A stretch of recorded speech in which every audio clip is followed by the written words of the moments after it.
mixed with Demon Slayer? Kinda, but not quite. We do have Demon Slayer here mixed into a tabletop role-playing game called Borg, which is basically D&D, just rules light, art heavy, heavy metal, narrative driven, theater of the mind gameplay type stuff, more similar to like the old school rule set of tabletop role-playing games. And we are going to be getting into a deep dive of Demon Slayer here by Theater Macabre, created by Hamilton. Let's take a look. Dice breathing, natural 20. Holy shit, I actually got a 20. Funny how I actually got a 20 though. That's crazy. Getting into the first page here, we are greeted with an intro section. You are a Demon Slayer. For why you chose this path is yours to determine. Be it forced upon you by circumstance, by a choice that was made in fear, or as a destiny to be manifest. It is your duty now to protect those without your abilities from the terrors that both flaunt within the shadow and disguise within the light. In character creation, we're going to start here on the next page, and you're going to begin with up to 80 silver. And you get a ton of omens, which is crazy. I mean, that could be up to 5 omens, which are rerolls, basically. You get +2 presence, which is like the ability to hit things usually. And then toughness plus a D8 for your health. It's quite a lot of health, honestly, which you'll probably need, I guess. You're slaying demons. As a Demon Slayer, you have 3 facets upon which to rely on for your success. 1, your elemental technique, mastered through training, that affects your attributes. So that's basically like all the different types of like breathing styles, like water, wind, earth, beast, form, all that stuff from the anime. Then you got the blade style, which is the actual individual like breathing techniques, like first form, second form, those things, you know. And then you got the blade type, and that's like what kind of weapon you actually got, which is pretty cool here. Cool artwork there. And then whenever you do get better, which is like your level up essentially, you get a second technique, like breathing form, that you'll be able to learn whenever, you know, the game master decides of it. Naturally, the first thing a Demon Slayer is going to need is their demon slaying sword, their Slayer sword. Every Demon Slayer is granted their Slayer sword as a rite of passage. Each sword is intrinsically linked to their breathing technique. However, a demon can utilize other sword styles. In doing so, they may rebuke the gods of this realm. Or maybe it could just change everything. So when you're building your sword, you're going to get a blade type and then your breathing style. The blade type is basically the size, the shape, and how you're wielding that. So like if you have 2 katanas, you're dual wielding katanas. If you got a Zweihander, it's a big ass 2-handed sword that you're swinging around. And then you're going to get your elemental technique, your breathing styles. These are going to determine all of your special attacks that you're going to have. Every single time you get these stats rolled, you're going to roll presence plus a d4 every single morning to determine how many times you can use these techniques in a day. In order to use this, you're going to have to roll a DR of 12 or higher, plus your presence. If you succeed, you're able to use the technique. If you fail, that charge is gone for the day. If you roll below a 5, you must then roll on the arcane catastrophe table, which is basically a table of just really fucked up shit.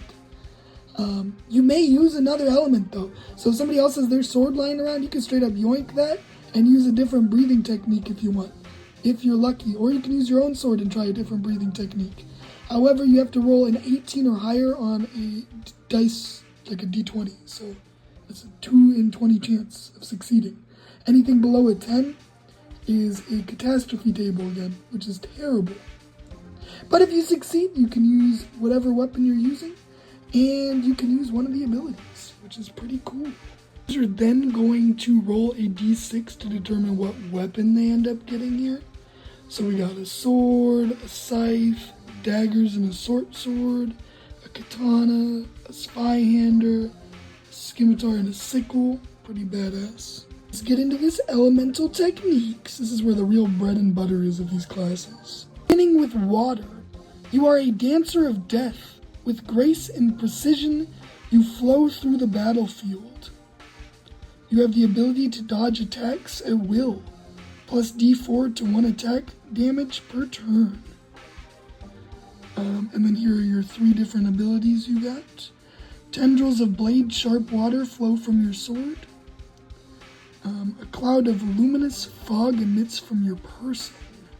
Ooh, you can blind people, trap them as well. The drowned. As the strike draws blood, the salted blade burns the open wound. That's pretty cool. You can force somebody to choke on seawater and paralyze them. This is our second breathing form, fire.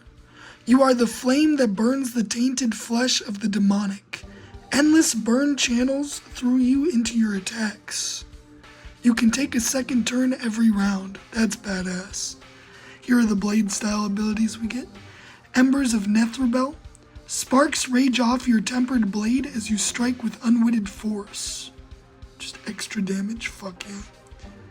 Magmal's Curse. You strike your blade into the earth, channeling your cursed energy towards the foe. The earth rumbles and cracks as it melts before you. Ooh. Make lava. Flames Unbound. Wisps of fire curl from your blade and enwrap your skin. You are a beacon of pure golden flame. You cannot be stopped in your rage. You add a bunch of strength and can take 3 attacks per turn. That's crazy, just super attacks. Third breathing technique is wind. You are as sharp as the blade upon which you wield.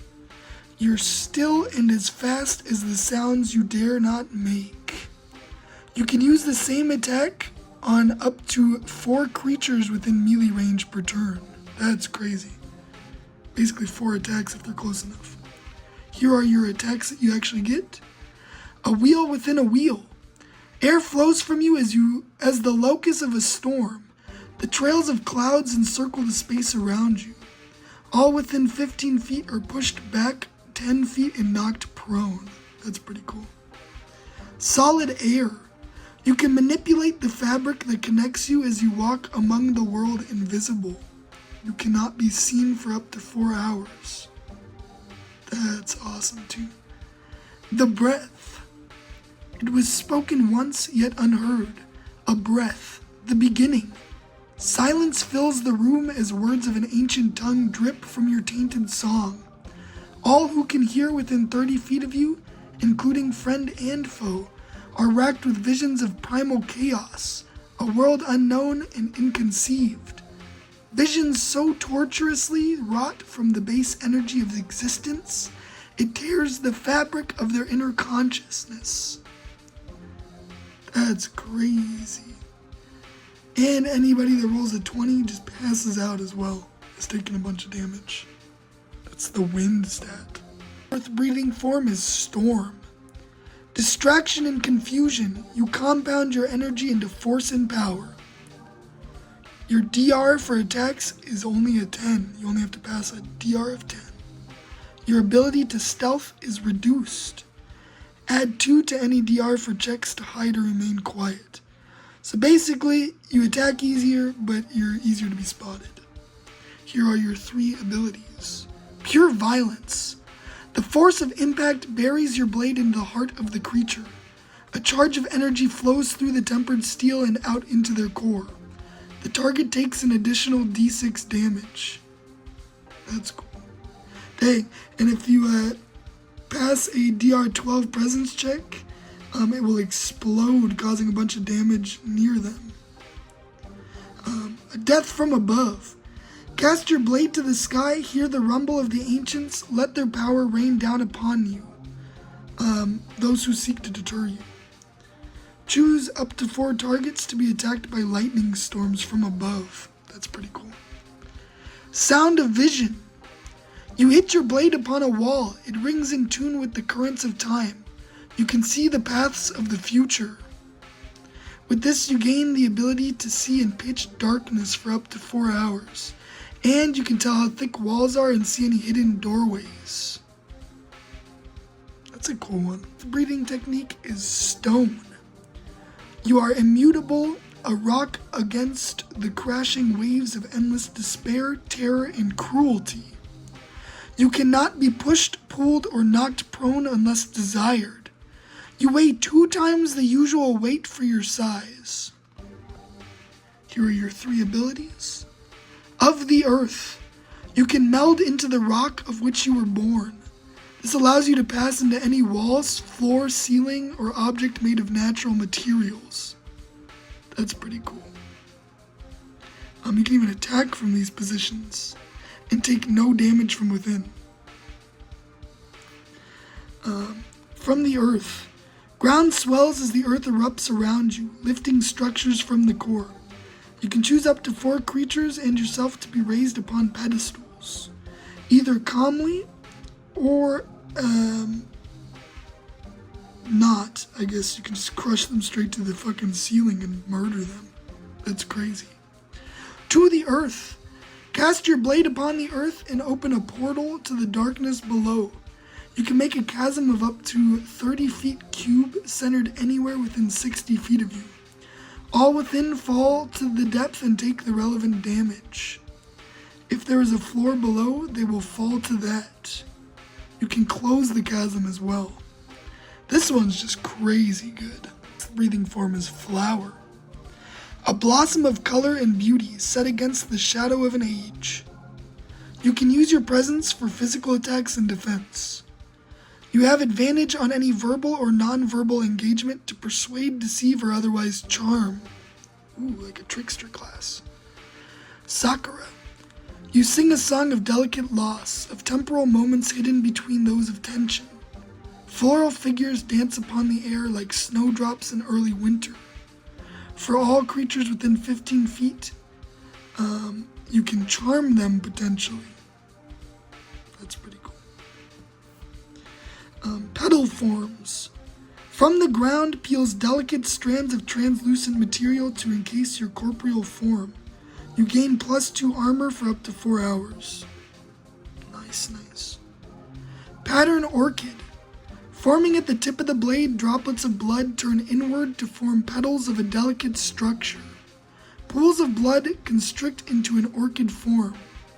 An open wound heals. Use any blood, including your own, from a wound of at least 1 health. You create an orchid of D4 +2 petals. Each petal heals up to 2 health when consumed. That is broken as fuck. Holy shit. 7th breathing form is the moon. Always in flux, you are the light that exposes those hidden within the darkness. Net, she is also your friend. You can turn invisible at will. It lasts until you make an attack or are actively seen through a D14 presence check. Here are your abilities. Eclipse.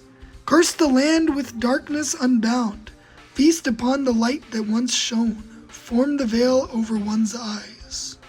All light in a room is extinguished. Even in pure daylight, everything within 30 feet of you is darkness. You can also use light to heal. That's cool as fuck. What the hell? Sickle. Lightly touch the skin to shed its protection.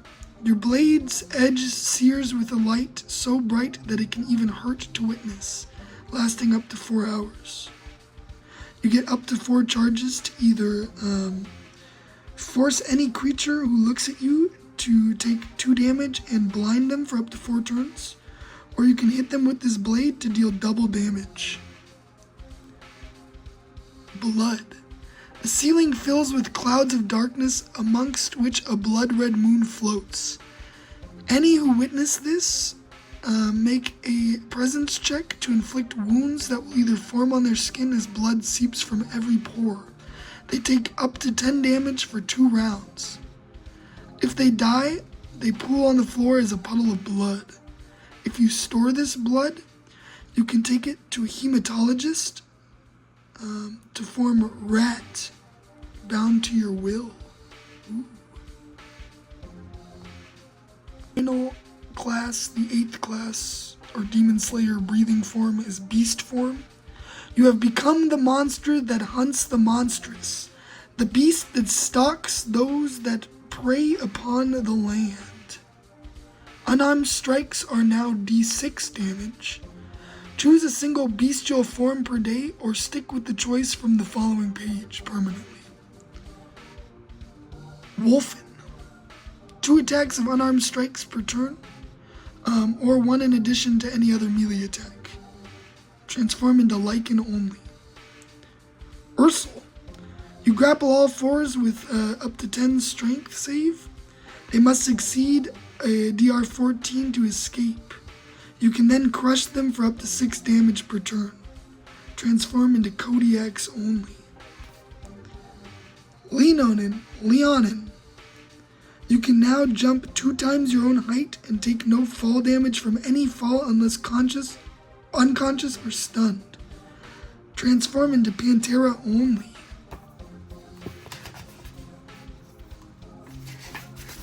Alright. Lichen. Your body itches as lines of fur grow upon your skin. Your limbs expand with bestial musculature. Your fanged mouth grows wide upon a muzzled snout. You can now make up to 4 attacks per turn. Your unarmed strike deals up to 8 damage per attack. You can now only be harmed by magical or silver blades. This lasts for up to 4 rounds. Jesus. These are the different forms, I guess. Kodiak. Your bones crack as they stretch and contort to twice your original form. You fall upon 4 monstrous clawed hands. You growl with a sound so terrifying all enemies within 30 feet lose up to 4 points of morale.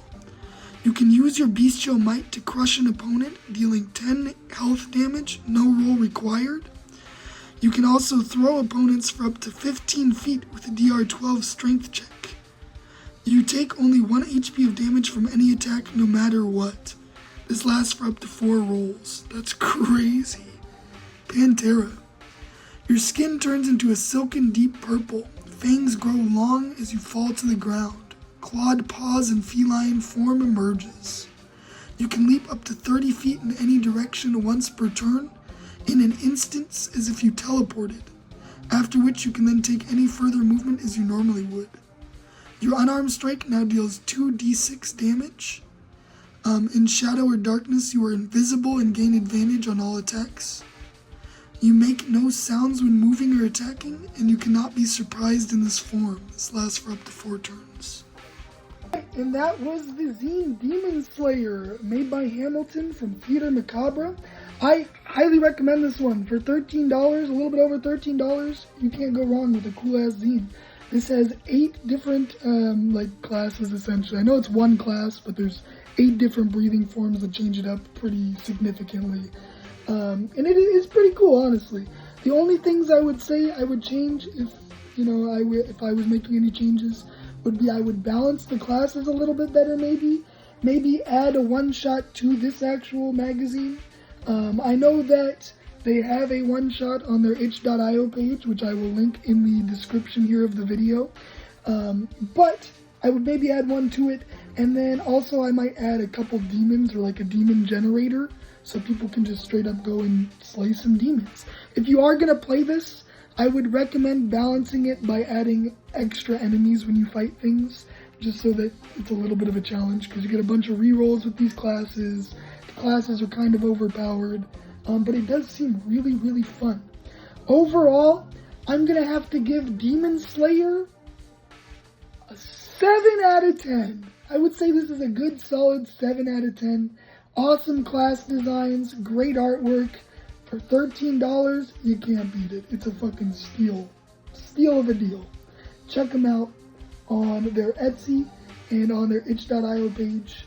Super cool premise in general, being able to play Demon Slayer basically in Borg. That's fucking cool as shit. Who doesn't want to play anime stuff in a tabletop game? Add more stuff like this, guys. We love to see it, dudes. Every single month, I am running a dice giveaway on my channels. Currently, there's one being ran on my Facebook page, Dab Daddy. Go check it out. All you have to do is play Mork games with me while I'm live. Easy. Or participate in Morktober, which is 31 art prompts or writing prompts for Mork. Super easy to get into. I have a linked post on my Facebook and on my Twitter. Links in the description below. Please let me know what Borg reviews you guys want me to do next and in the future. I got a ton of physical zines and I'm going to make my way through them. But if there's any that you want to specifically see sooner than later, let me know in the comments below. Much love, guys. I had a blast. Let's fucking play some Borg.